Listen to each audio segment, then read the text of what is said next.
Dear Patriots, before the news starts, please subscribe to our patriotic channel by clicking the subscribe button.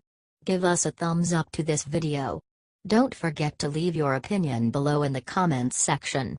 Share the news on Facebook and Twitter so you friends see it. Thank you. DeVos defies White House in dismantling Education Budget Office. Education Secretary Betsy DeVos is moving to break apart her agency's Central Budget Office despite objections from the White House's Office of Management and Budget. DeVos last week removed the department's top budget official and at least one other budget division director from their posts, reassigning the employees to jobs elsewhere in the agency. Top political appointees are also taking steps to make further reassignments of staff and functions in the Budget Office. The Budget Office has had a strained relationship with DeVos and political appointees ever since the department's full budget request last year was published by The Washington Post, days before its official release. And the office had been blamed, incorrectly, for other leaks, several department staffers said. As part of a sweeping agency-wide government reorganization ordered by President Donald Trump, DeVos wants to break up and decentralize all of the Education Department's budget functions. The department's overall plan, according to an internal presentation obtained by Politico last month, calls for a restructuring of how we approach policy and budget development. OMB officials have objected to breaking apart the department's budget service, according to 4 officials with knowledge of the situation. The disagreement comes as OMB has greenlighted most other parts of DeVos' proposed overhaul of the agency, 2 officials said. OMB Director Mick Mulvaney in recent weeks told DeVos directly about his concerns with dismantling the Budget Office, according to 2 people with knowledge of the conversation. Education Department officials defended the restructuring. This internal management improvement will ensure policy drives budget decisions, not the other way around, Education Department spokeswoman Liz Hill said in an email. Every policy area within the department will gain a budget expert to better serve students and taxpayers. Hill said that the enhancements have been vetted with OMB, but she declined to say whether OMB had approved the changes. There's still going to be an Office of Budget Services, she said. It will reside in the office of the CFO. OMB Press Secretary Megan Boers said in an email on Thursday that OMB is working closely with the Department of Education to ensure their reorganization plans are closely aligned with the administration. The Budget Office serves as a central point of contact between the Education Department and OMB staff, as well as congressional appropriators. But the shifts create turmoil just as appropriators finalize the text of a fiscal 2018 omnibus government spending bill that will govern the department for months to come, and as DeVos prepares to testify about her budget request on Capitol Hill next week, always a crucial moment for an agency head.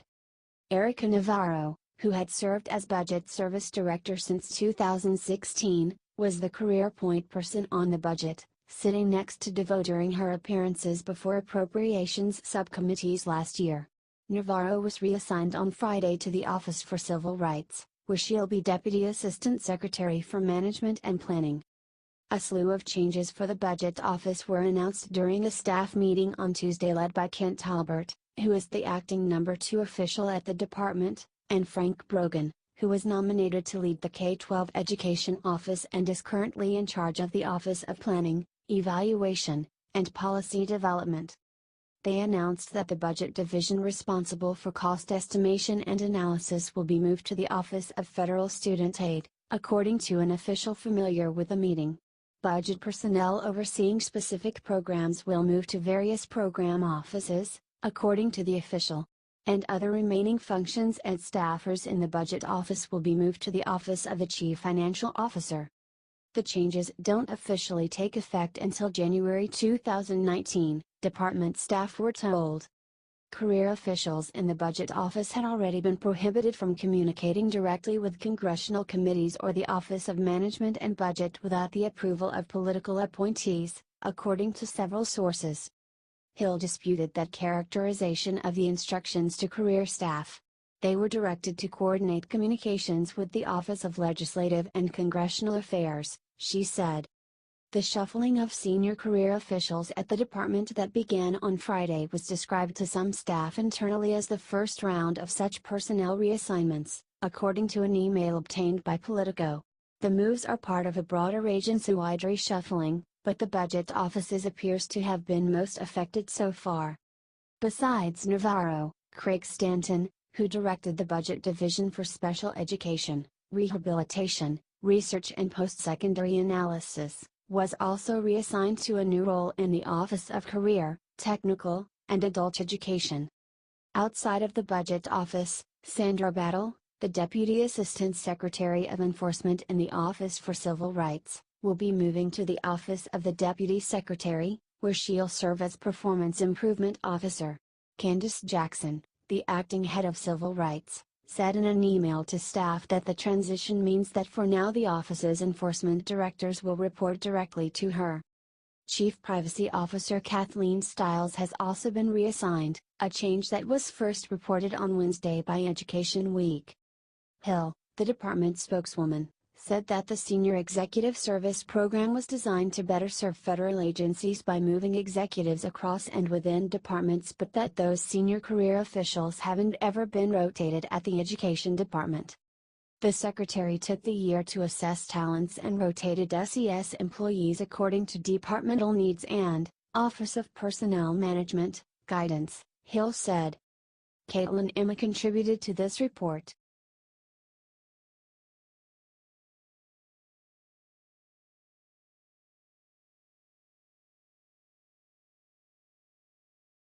Rand Paul opposes Pompeo nomination for Secretary of State. Rand Paul is vowing to do everything he can to stop Mike Pompeo from becoming Secretary of State. The Libertarian-leaning GOP senator said Wednesday that Pompeo's earlier support for the Iraq War and defense of enhanced interrogation techniques, or torture, in the view of Paul and many other senators, is disqualifying. And the Kentucky senator indicated he may be willing to filibuster the nominations of both Pompeo and CIA Director Pick Gina Haspel, who he says is gleeful in her defense of torture techniques. Paul seemed to have no qualms about taking on President Donald Trump, giving a news conference on Wednesday and then launching into a flurry of media hits in opposition to Trump's attempts to reshuffle his cabinet after ousting Secretary of State Rex Tillerson. People complain sometimes about the filibuster, they complain about trying to obstruct. I think the debate over whether or not America is a country in favor of torture or not is an important one, Paul said. I'm going to do everything I can to block them. Paul's opposition to Pompeo will be more immediately felt because he serves on the Senate Foreign Relations Committee, where the GOP enjoys just a one-seat advantage. With Paul opposed, Pompeo could receive an unfavorable committee verdict if Democrats join him in opposition, which would be a serious black mark on Pompeo's nomination. Pompeo's previous pushes for regime change in Iran and his hawkish worldview are also at odds with Trump, and therefore he should not be given the job, Paul argued. I'm perplexed by the nomination of people who love the Iraq War so much that they would advocate for a war with Iran next, Paul said. It goes against most of the things President Trump campaigned on, that the unintended consequences of regime change in Iraq led to instability in the Middle East. Senate Majority Leader Mitch McConnell could still bring Pompeo's nomination directly to the Senate floor even if Paul teams with Democrats to vote against him in committee. Red state Democrats may also feel pressure to support Pompeo on the floor to show they back some of Trump's nominees. But there are no moderate Democrats in serious danger this fall on the Foreign Relations Committee, which could be bad news for Pompeo. The top Democrat on the panel, Senator Robert Menendez of New Jersey, said in an interview on Wednesday that Pompeo's support among Democrats hinges on how he navigates his confirmation hearing in April. There are Democrats who supported him for the CIA director, but being Secretary of State is totally different than CIA director, Menendez said of Pompeo. 15 Democratic caucus members supported Pompeo to be CIA director last year, but just 2 of them are on the Foreign Relations panel, Jeanne Shaheen of New Hampshire and Tim Kaine of Virginia. In an interview, Senate Foreign Relations Chairman Bob Corker, Republican Tennessee, said Shaheen and Kane's stance on Pompeo could be affected by ongoing debates about North Korea and Iran. But he vowed to bring Pompeo's nomination to a floor vote. "We'll figure out a way to get him to the floor," Corker said. Paul does not serve on the intelligence panel, so Haspel's confirmation process may be less rocky. Still, because Senator John McCain, Republican Arizona, has expressed reservations about Haspel, unanimous Democratic opposition could similarly derail that nomination on the Senate floor. Paul said Haspel's remarks about her time overseeing a CIA Black Ops site disqualified her from the job of leading the intelligence agency, and he seemed bullish on blocking her, citing somewhat skeptical comments from Senator Dianne Feinstein, Democrat California. "We'll see if she has the courage of her convictions to actually vote no." Paul said a successful campaign against Haspel depends on the solidarity of the Democrats. "My opposition to her is over her direct participation in interrogation and her gleeful enjoyment at the suffering of someone being tortured," Paul said. Senator McCain has voiced some misgivings about the CIA appointment. If he alone were to say no, it might be enough.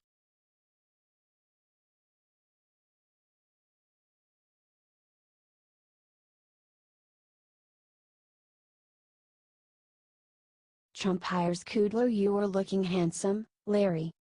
Larry Kudlow will be the next director of the National Economic Council, succeeding Gary Cohn as President Donald Trump's top economic advisor, the White House confirmed Wednesday. Larry Kudlow was offered, and accepted, the position of Assistant to the President for Economic Policy and Director of the National Economic Council, White House Press Secretary Sarah Huckabee Sanders said in a statement. She added that the White House was working to have an orderly transition and would announce timing soon. Trump offered the job to Kudlow, a CNBC personality who has been a regular outside advisor to the president, over the phone Tuesday night while Kudlow was at dinner at Cipriani Restaurant in Manhattan, a person close to the matter said earlier Wednesday. Kudlow accepted. During the call, Trump said he was seeing Kudlow's photo on television and told him, "You're looking handsome, Larry." The president thinks very highly of Larry Kudlow, White House Deputy Press Secretary Raj Shah told reporters aboard Air Force One as Trump flew to Missouri from California on Wednesday. "They had a great conversation on the phone yesterday." He added that many people wanted the NEC job. Cohn, a former Goldman Sachs executive who was instrumental in shepherding Trump's tax cuts last December, resigned on March 6 amid a pitched internal battle over Trump's decision to impose steep tariffs on steel and aluminum imports. Kudlow will have the difficult task of advising a president who is increasingly inclined to keep his own counsel, and who wants to pursue aggressive trade policies, including tariffs, against both adversaries and allies. Kudlow, a committed free trader and former Democrat who served in the Reagan administration, is expected to start in the next few days. He will immediately find himself in conflict with Trump advisors who have strong protectionist tendencies, including trade advisor Peter Navarro and Commerce Secretary Wilbur Ross. Kudlow would likely have to push to protect the North American Free Trade Agreement in the White House. In a recent podcast interview, Kudlow said withdrawing from the agreement would be a calamitously bad decision. The administration is also working now on tough trade sanctions against China over allegations of technology and intellectual property theft. Kudlow's television presence is part of the reason Trump wanted him for the job, according to a senior White House official. Trump regularly complains that he does not have enough talented people making the case for his policies on television. Kudlow briefly fell out of favor after sharply criticizing Trump's decision to impose tariffs on steel and aluminum imports. But as Trump dismissed other candidates, including Cohn's deputy Shahir Knight, Kudlow's stock rose again and the pair began speaking over the weekend. Kudlow said on CNBC on Wednesday afternoon that the president first called Sunday after Kudlow finished a round of tennis in Connecticut. "I'd thought he was going to call me to bawl me out because I had a problem with some across-the-board tariffs," Kudlow told CNBC. "But he didn't. He called and started explaining his position to me." Kudlow added that he had a series of conversations with Trump leading up to the job offer Tuesday night. "Just to talk to him for 30, 40 minutes at a clip," 4 days in a row is a wonderful thing. I just want to say that. It's a wonderful thing. And he and I have known each other many years. After the formal job offer Tuesday, Kudlow continued to speak with Trump about upcoming agenda items while riding in an Uber. It will be the latest high-profile job for Kudlow, who served as an economist at the New York Federal Reserve and at the Office of Management and Budget under President Ronald Reagan before a career on Wall Street, including serving as chief economist at Bear Stearns. Kudlow has been public about his recovery from alcohol and cocaine addiction and has been sober for many years. He has strong relationships with Republicans and Democrats on Capitol Hill. He is such a gentleman and so conciliatory, and he really doesn't have a big ego like you might expect for someone who has done what he's done, said Doug Cass, a Florida hedge fund manager and ardent Democrat who has been friends with Kudlow for years. He will be perfect working for someone like Trump who does have a large ego.